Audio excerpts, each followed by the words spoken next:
Bonjour à tous, donc nous allons voir comment intégrer une image dans un document Google Doc. Donc j'ai un devoir ici où je dois remettre un document. Donc je crée mon document Google Doc, si vous ne l'avez pas déjà fait.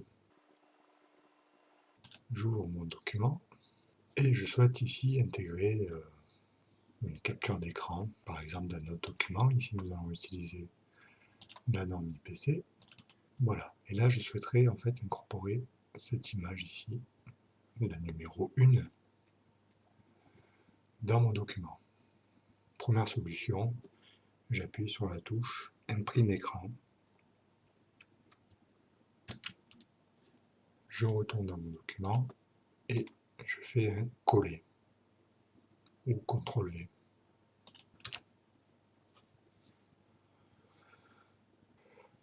Voilà, le seul problème avec cette façon de faire, c'est qu'on a tout l'écran. Ce qui n'est pas grave, puisqu'en double-cliquant sur l'image, on peut à ce moment-là en recadrer sur la partie de la page qui nous intéresse. On peut, à partir de là, l'agrandir ou la réduire, comme on le souhaite. Deuxième façon de faire, je retourne dans mon document et j'appuie sur la combinaison de touches Windows, Maj et S. Voilà, ce qui ouvre le logiciel Capture, qui est intégré à Windows 10. Pour être sûr, vous pouvez vérifier en allant dans le menu Démarrer que vous ayez bien l'application Capture d'écran et croquis. Voilà. Pour ouvrir cette application, le raccourci c'est la touche Windows, Maj et S. Un menu apparaît.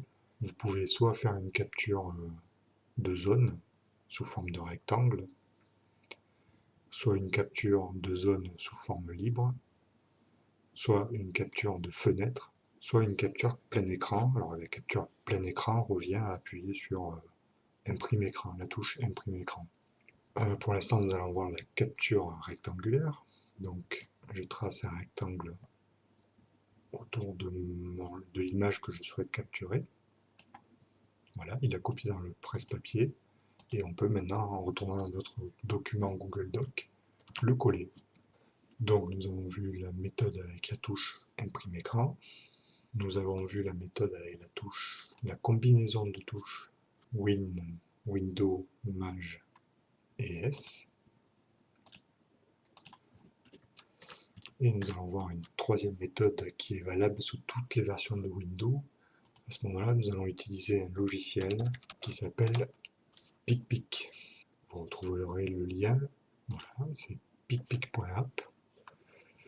Je télécharge l'application en version gratuite.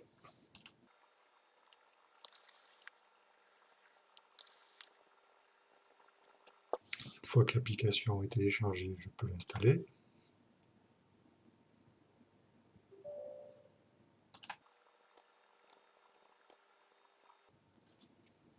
Voilà, une fois qu'elle est installée, je vérifie bien que ici j'ai la case pour lancer l'application. Sinon, vous pourrez la lancer à partir de l'icône ici sur le bureau qui a été créé.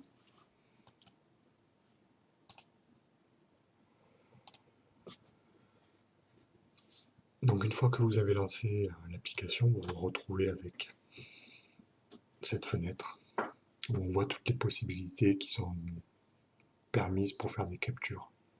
Donc soit du plein écran, comme avec la touche impression écran, soit le choix d'une fenêtre. Ça peut être fenêtre déroulante, alors ça c'est pour une page internet si vous voulez capturer la totalité de la page. Une zone fixe, donc nous ce qui va nous intéresser ici c'est la zone. Alors avant de cliquer sur zone, il faut d'abord avoir en arrière-plan le document. Donc ici je vais revenir sur la norme IPC, je reviens sur PicPic et je clique sur zone. Voilà, à partir de là, l'avantage de PicPic par rapport au logiciel de capture intégré à Windows 10, c'est qu'on a les fameux repères qui nous permettent de bien cadrer par rapport à l'image. Je clique dans un coin, je clique dans l'autre coin, et notre image a été ouverte dans l'éditeur intégré à PicPic. Alors du coup maintenant ici je peux faire un copier de l'image avec les touches CTRL-C, venir dans mon document Google Doc et coller avec CTRL-V. On retrouve notre image ici. Alors pour éviter d'avoir à copier-coller dans PicPic, on peut ajuster les paramètres. Donc là non, je ne souhaite pas l'enregistrer. Ici on a l'impression que PicPic est fermé. En réalité il est toujours ici dans la barre des tâches. Si je clique dessus, on a un petit menu qui apparaît où on peut retrouver des accès rapides à nos différentes captures d'écran. Là en l'occurrence je vais aller dans les options du programme pour lui dire que quand je fais une capture, donc je vais aller dans la section capture, je souhaite qu'il fasse la capture dans le presse-papier. Voilà, il existe plein d'autres possibilités, nous ce qui nous intéresse là c'est le presse-papier. Ok, je retourne dans mon document